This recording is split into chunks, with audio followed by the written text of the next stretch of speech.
Hey everyone, I hope you're doing well and staying safe during this time. If you're new here, welcome to the channel. Like I said, thank you so much for checking me out. If you haven't done so, please make sure to hit that subscribe button just right below the video. Cool, thank you so much. I really do appreciate it. And if you're returning, welcome back. Thanks again for your support. I truly do appreciate having you here. Below are the two legal memos that have now been unsealed. This was by far one of the most important pieces of the Ripple v. SEC lawsuit that we wanted to see. And honestly, I think this is also a crucial part which is making the majority of us feel as if the XRP price is going up right now because people are pricing in that Ripple is already really not having the upper hand. I mean, take a look at this. Bitcoin is down 0.5%, Ethereum is down 2%, BNB is down 0.15%, so forth and so on. XRP is up 8% right now, meaning people are starting to basically choose XRP over any other crypto out there. Literally everything is going down. A Luna and a Dogecoin are up 1 to 2%. Both of them are almost up 2%. For the rest, most cryptos here, except for Algorand and Stellar in that sense as well, are going down like crazy. And when I say crazy, it's not as if they're minus 10. It's just relatively. XRP is up 8 and Bitcoin is down 0.5, Ether down 2. It's relatively doing pretty damn bad, in comparison to XRP. So that's a very interesting part. Now also the XP price is right now retesting some of the previous levels we wanted to hit. We can clearly see here how a little bit of our support line is being retested right now as we speak. A little fun fact, but let's cover that in just a second. Let's first check out what this new information was about. This is overall favorable to Ripple and the individual defendants. Both memos are from Perkins Coie. The first memo was prepared in February of 2012 and sent to Jed McCaleb and Jesse Powell. It says that if Newcoin, which is the name at the time, is sold in what would now look like an ICO, like for example Ethereum and a lot of others have done, ADA, pick it.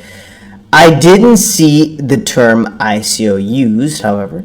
It would be likely that it would be considered as a security. But Ripple then revised its business plan and went back to Perkins Coie, which issued a second memo in October of 2012. And this second memo was sent to Chris Larsen and Jim McCaleb. The October memo was more positive, and while it said that there was a small risk that the SEC could disagree, Perkins Coie concluded that Ripple credits should not be considered securities. The memo also suggested steps Ripple could take to minimize the risk that the SEC would disagree with Perkins Coie, and the memos covered the full landscape of legal issues, not just the issues of securities, and I think show how careful Ripple is trying to be.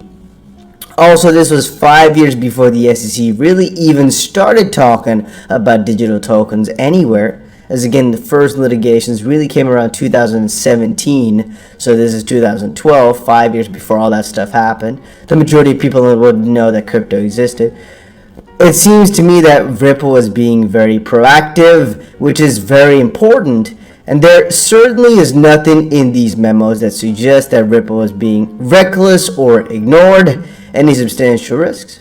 In fact, the memos suggest the opposite, that Ripple was being careful. So at first glance, I could not actually open the documents. It basically was saying like seal something. Took me a little second to open it for myself though, which was juicy. My insights are this. This was crucial to Ripple, mostly from the perspective that there's three things which are breaking down. One, the SEC cannot say that people could or should have known, because again, law firms told Ripple in the way they're doing it, there's a small chance the SEC will disagree. Oh, there's some beautiful lights here at the Ain Dubai here at the big Ferris wheel. Very beautiful. Actually, give me a sec.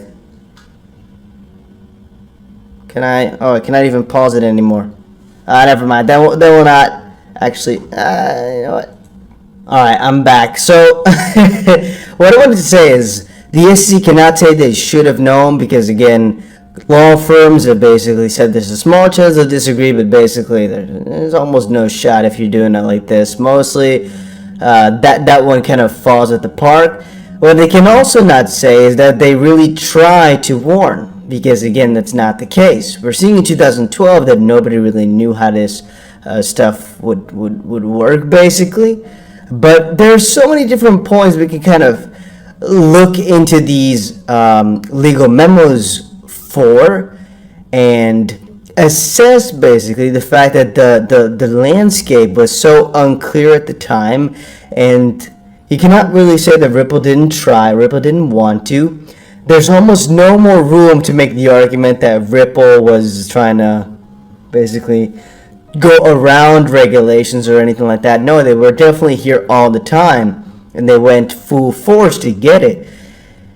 In my own opinion, guys, if the SEC waited this long, years and years and years, in 2020, to finally start suing the company, I personally think it's just too bad. You should have been earlier. If you're waiting this many years to sue somebody and you didn't actually properly warn them for at least 6 years into their operations, yeah, no, I think that's BS. Why? Well, remember as well for yourself, guys, that they did have some trouble with FinCEN. They fixed it. Everything was fine. It was a digital currency, or at least it was a yada yada currency at that point. A virtual currency, I believe. All of a sudden, 6 or 7, 8 years after that, all of a sudden trouble comes. It just doesn't make a lot of sense. And I'm thinking, honestly, that people are starting to notice this now as well. That's what's starting to get priced in, basically. So a lot of the guys everywhere are talking about it. There's also this very big transaction, which people over on Twitter went crazy about, speculating that because 40 million XRP was sent to Coinbase, that all of a sudden Coinbase was going to start, relisting it again or something like that.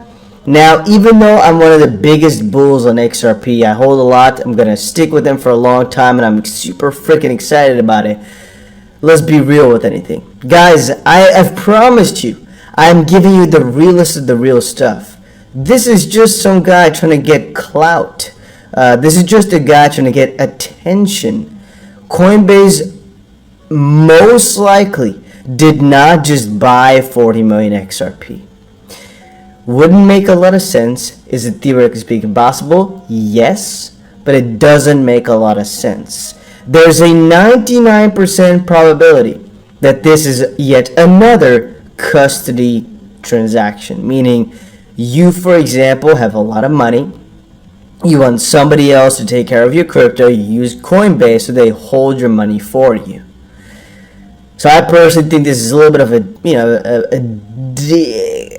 a move, but hey, everybody be everything, and maybe they didn't know. Maybe they're just trying to spread misinformation or assumptions, basically, because they don't know any better. It's completely fine. Or he has inside information that we don't know about, and he's basically spitting something here, which again I just didn't know. Now, I could be again the person going for clicks and views and just say, XRP relisting right now as Coinbase. It's just, I don't think it's the truth. Are we getting closer and closer? Extremely close, I think we are. Honestly, the more we get, the more I think fuel that the exchanges might also have against the SEC to claim, you're not really that steady in your shoes.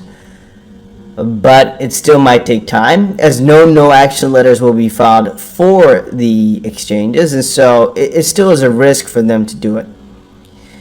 It was also Bergani House, and I said this feels like a victory lap now, because I've said it multiple times. I feel as if Ripple knew they were going to win from the get-go, and I'm saying it here again. I think Ripple is fully convinced that they'll win, not like a normal, where it's like, oh, we're getting into a lawsuit. I think I'm fine though. No, I'm thinking they know they have the trump cards to actually win. Because remember, these two little documents, they've had them from the start, and they didn't really brag with them or anything like that. It kind of is like, it feels like a surprise to us right now, even though they've been holding on to this for I guess, 10 years, or this has happened in 2012. So when they, in 2020, when they got sued, said to their employees, like, don't worry about it. We're going to fight this one out because we know we're good. I honestly kind of believe in their words to the fullest, where he's like, don't worry about it. We'll win. Don't worry about it. Where I kind of feel as if he's literally doing that to us, like, don't worry about it, guys. I got you, So here it says, the truth is out for everyone to read. What we see is that the SEC waited 8 years to decide they disagreed with this analysis. Decimated thousands and thousands of XP holders, who they purport to protect. In the process, so much for being mission driven. And here it says the conclusion of these now public. Let's see, it has to load. Conclusion of these now public 2012 memos is clear. XRP, quote, do not constitute securities, end quote. The fact that Ripple had the foresight to seek legal advice from a prominent firm in 2012, in the absence of clear case law, and 5 years before the SEC even started talking about digital assets, should be applauded. And again, that's facts as well. I'm going to say, yeah, it's definitely true. It's definitely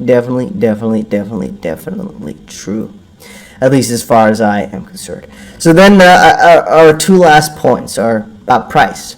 So I was a little bit too lazy to log into buyback right now, guys. I'm so sorry. I thought I actually did it, but I kind of forgot, I guess. So it's not laziness, just forgot. Sorry. What I want to say about it is our long position XP is still open. I wanted to showcase it to you, but it's not doing that crazy. I think we might be in $1,000 or $1,500 worth of profit, which is about 200 or 300% on the money that we put in, which is still pretty nice. Because remember, guys, every single time the price goes up 10%, we are doubling our money. We are literally doubling our money. So what are we thinking for right now? I'm going to say I don't really speculate anything. We just get ourselves a confirmed reversal, but it's not a confirmed reversal with a bullish engulfing candle like we saw here with the confirmation afterwards. And it's actually, even if we did get that, something which happened for Bitcoin like a couple days before, and it didn't really pull through. Right now, Bitcoin is finding its base in our little demand zone here, which I did expect it would kind of fall back into as well. It's fallen to about 39.5 thousand or so yesterday. Right now, bouncing back up. But even now, it is still scary to buy in, still scary to go crazy. It's better to just buy in when we got the confirmation, which again, this last time kind of faked us out. But it is still a little bit of a trial and error, as you will lose some, but as long as you win the most, it's worth it. And for XRP, kind of the same thing applies. Right now, because we got ourselves the confirmation of a reversal, things could be good. However, if you look at the trend, basically, we have ourselves one high, potential second high, now a third high, which is still lower. We still need to break through and get some confirmations above, I want to say 86 or so cents before I actually started getting more and more bullish. Even though from the other side, fundamental wise, long term wise, I do think people are starting to value XRP more as if they've already won. And so if we're talking about a long position, right now looks like a good point, but it's a little bit risky. If we're talking about buying XRP, I think right now is a very good position, purely because it's trying to be, it's really getting closer and closer to an end date. And the more, legal memos and stuff of the sort that we get, the more certain I become that they win. And so since I don't want to be left behind, I'm definitely getting more and more XRP exactly at this time, as it looks as if it's the best idea to go for. So I think we covered the most important parts here, everything that you needed to know about. John Deaton, of course, is going crazy everywhere as well over on the Twitters, but I think we'll leave that for a little bit later, as he's just been going on and on and on. The whole most important part is that in 2012, 2015, Ripple has been advised by different parties, but For all those years, they just didn't say anything, the SEC. And now it's a little bit funny that they all of a sudden are trying some stuff. Yet again, I am more certain at the win than ever before. I'm very excited. My voice might not say so, but I'm definitely very excited. And yeah, I hope that this will all be resolved soon. One guy said in the comment section, what if it's already priced in that Ripple's won? I actually think it's possible that, again, the XP price would not pump like crazy if the lawsuit actually settles.